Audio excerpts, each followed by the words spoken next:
आने की तैयारी कर रही है बीजेपी, क्या कहेंगे आप?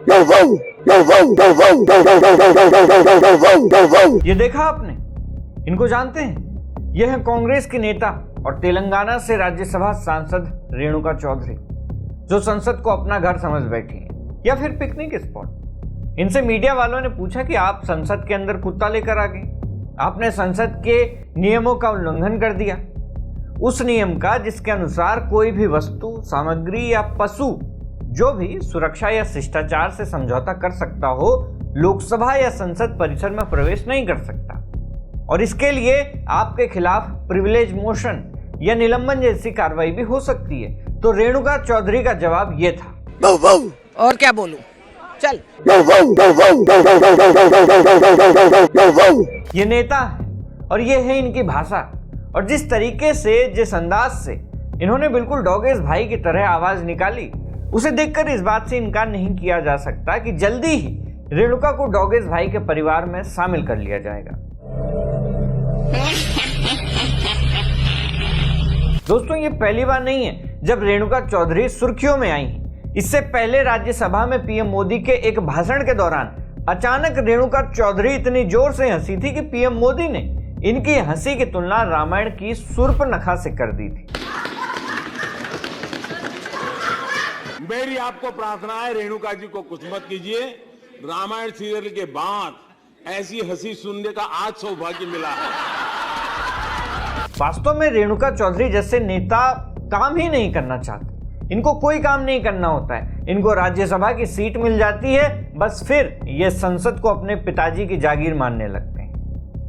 दोस्तों, ये सिर्फ रेणुका चौधरी की बात नहीं है। इनके जैसे कई नेता हैं जो अक्सर फालतू के बयानबाजी और जोकर जैसी हरकतें करके बस लाइमलाइट में रहना चाहते हैं। भारत के राजनीतिक इतिहास में ऐसे जोकर नेता भरे पड़े हैं जिनकी हरकतें देश को बर्बादी की ओर ले जाती है, क्योंकि ये अपने क्षेत्र के विकास करने के बजाय, संसद में नीति निर्माण में योगदान देने के बजाय और जनता के मुद्दे उठाने के बजाय संसद में बस भाव भाव करने चले आते हैं। एक बार फिर से उनकी ये वीडियो देखिए। क्या कहेंगे? और क्या बोलूं? चल।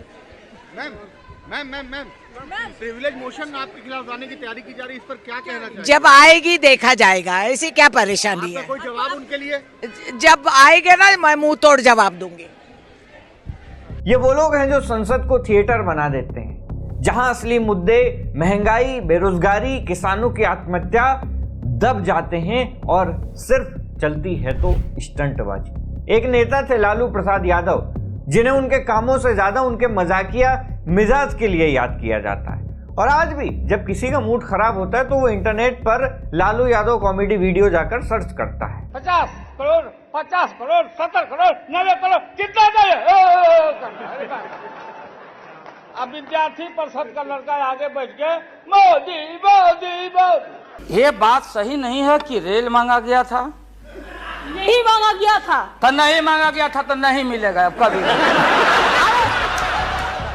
यही वजह है कि विपक्ष आज सत्ता पक्ष का सामना नहीं कर पा रहा है, क्योंकि उनके नेता जनता के मुद्दों को उठाने के बजाय भाव भाव करने में लगे हैं। अभी तो शीतकालीन सत्र की शुरुआत हुई है। अभी आप देखेंगे कि संसद से इन नेताओं की कैसी कैसी बातें सामने निकल कर आती हैं। मैं किसी एक पार्टी को टारगेट नहीं कर रहा हूं। जाते जाते रेणुका चौधरी पर कमेंट बॉक्स में अपने 2 शब्द जरूर लिखिएगा।